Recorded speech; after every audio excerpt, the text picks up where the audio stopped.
You know you're a grown-up when you go out to buy your first dishwasher. That happened to my wife and I a couple years ago, and we did our homework before we went to the store. We did extensive research, we read the consumer reports, and by the time we went out to actually purchase the device, we knew exactly what we were looking for. So we found the model and the make that we wanted right there on the showroom floor, and we waved for a salesman to come over. And he came over and he saw the Consumer Reports magazine in our hands, and he could tell we had done our homework, and he nodded and said, "Oh yes, this is a great dishwasher. You folks have clearly done your homework. You've picked a good one here. Can I show you the one right next to it?" We said, "Sure, why not? What could it hurt?" And as he was opening the dishwasher next to the one that we had picked, he started asking a couple questions. He said, "Do you ever have a big family meal, maybe at the holidays time, maybe Thanksgiving?" And we said, "Oh yes, we have Thanksgiving sometimes."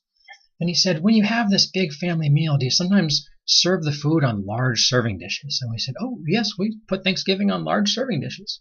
And he said, "Those serving dishes, they don't fit in your dishwasher, do they?" And we're like, "Oh, they don't. A lot of times we've got big serving dishes that just don't fit in our dishwasher." And then he said, "Watch this." And with a flick of his switch, he flipped a knob or turned a crank or something, and the top rack of the dishwasher went up and down about 2 inches. He said, "See, this is a movable top rack. The one that you picked doesn't have that feature. And for just $50 more now, when it's Thanksgiving time, you can fit those large serving dishes in your dishwasher." We said, "Well, we've got to have it. We must have it." So we paid an extra $50.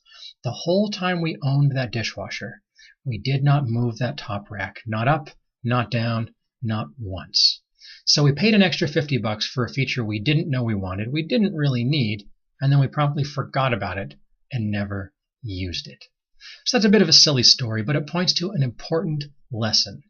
And that is, well, two important lessons. First, features sell. There's a lot of research out there that shows consumers are more likely to purchase a product if it has a couple extra features, even if these are features that they will never actually use. But if features sell, then why not just do that? What's wrong with that approach? And that's the second lesson, and that is unnecessary features tend to add cost and weight. They increase the failure modes. They make debugging harder. They make testing take longer. Ultimately, they affect user satisfaction because the more moving parts you have, the more things can possibly go wrong, the more possible ways the thing can break. The thing to keep in mind is we're playing an iterative game, even for durable goods like dishwashers, but especially for consumer electronics and things like that.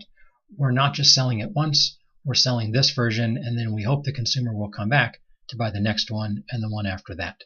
So if we're overselling the consumer, we're having them pay extra for features that they didn't really want or didn't really need or never really used, maybe because they forgot about that they even existed, we end up with a dissatisfied, frustrated consumer.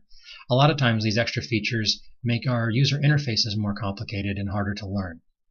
So the lesson here is that, yeah, features can sell, but only the first or second time. We are playing an iterative game, and it's important to simplify, streamline, and take out any unnecessary features that aren't going to be used, that don't convey real value. And keep in mind, the dishwasher is sort of a simple, silly example. That extra $50 I paid was not a big deal. It didn't affect my lifestyle at all. The reason I didn't need to spend it is, first of all, we don't always have Thanksgiving in my house. Sometimes we go to my grandmother's house, and then the dishwasher in my house is of no use at all. Secondly, for those large items that don't fit in the dishwasher, guess what? We have other ways to wash them. We can wash them by hand. And as the kids are getting older, we can have the kids wash the dishes. So the point is, for a case like that, we have situations where the requirement can be satisfied by other means, and where the value of that up and down rack, the rack that raises and lowers, the value is exceeded by the cost. It costs more than it's worth. And there are other ways to satisfy that requirement. Again, going to somebody else's house, having the kids wash the dishes, or just washing them by hand. And it doesn't take me very long to rinse and wash a big serving platter. So again, bit of a silly example, but hopefully it's a memorable example and something to think about as you go about your process of defining requirements, figuring out what should be included and what should be excluded, whether you're the designer or the consumer. It's something to keep in mind. Hey, do I really need this? Is it worth paying the extra $50?